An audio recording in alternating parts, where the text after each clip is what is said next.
Yun na nga guys, malapit nang maluto ang ating adobong manok na ulam with gulay. Tara, buksan natin.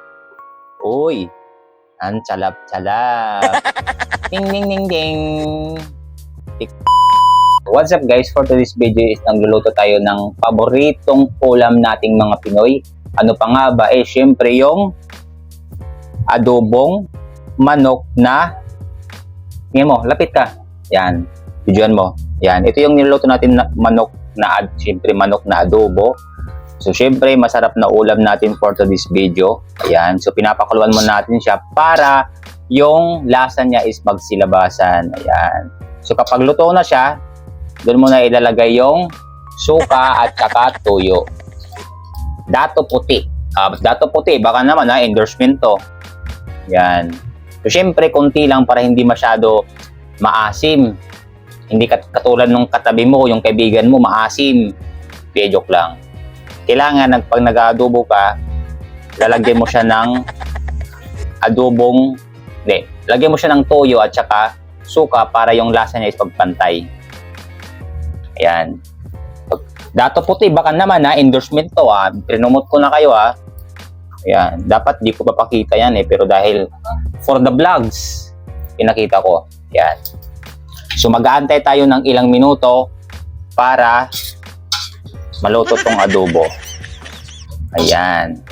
Lasahan nga natin kung ilan na yung, kung magkano, kung ano yung lasa. Nga. Ito lang, masarap talaga guys. Nice. So mag-aantay lang tayo guys ng ilang minuto para maluto to.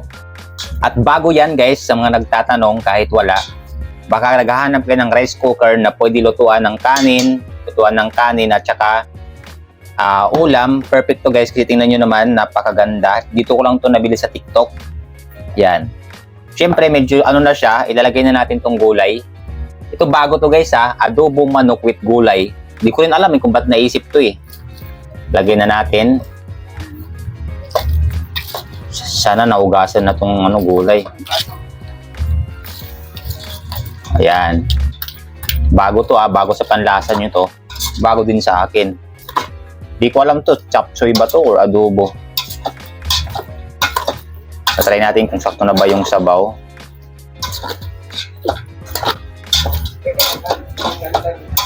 Ayan. Kung medyo pa yung medyo maliit yung sabaw.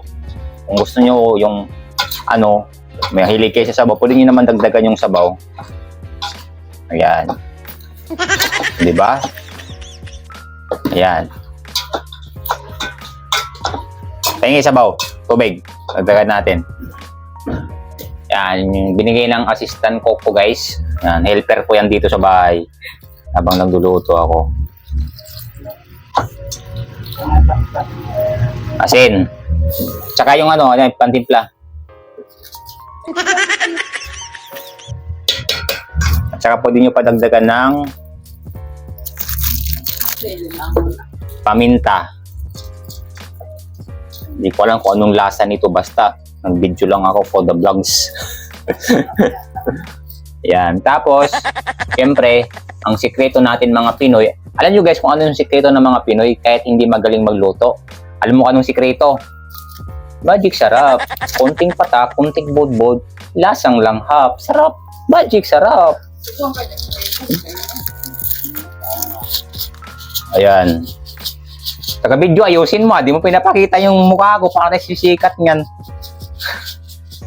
Ayan.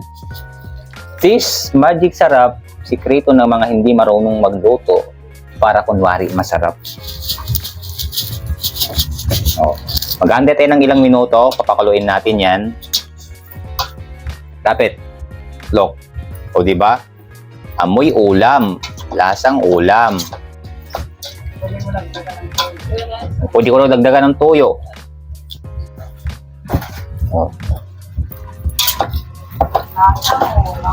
O yan. So mag-aantay tayo ng ilang minuto para maluto to. Okay? Later, update ko kayo. Lalasahan natin. 2,000 years later. Yun na nga guys, malapit nang maluto ang ating adobong manok na ulam with gulay. Tara, buksan natin. Uy, ang salap-salap. Ding, ding, ding, ding. Tikman natin guys kung malasa. Okay. Bakit mo?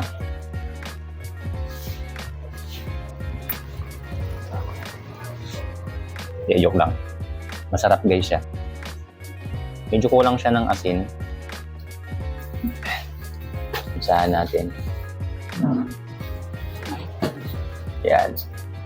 So kapag matabang, simple lagyan nyo ng asin. So saluin nyo ng mabuti. Yan. Tapos, durugin natin yung sili para yung anghang is lumasa. So, syempre, malapit na tayo magkainan.